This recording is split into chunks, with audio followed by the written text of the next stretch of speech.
xibaar yi mbokk yi benn ponk la li gën a fes ci bopp xibaar yi koor du am ren léegi la ñu ko xamle dogal bi wàcc na borom bi nee na koor gi fomm na ko ba déwén li waral nag ñu fomm koor gi kenn xamagu ko en tout cas jamono ji ñuy wax ak yéen ab conférence de presse ñu ngi koy amal ci yomal xiyam man fi la newoon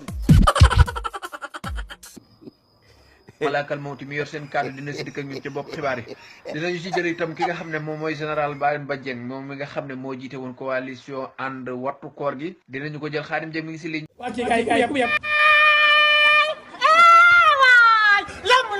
nu sakkali ba jàmm la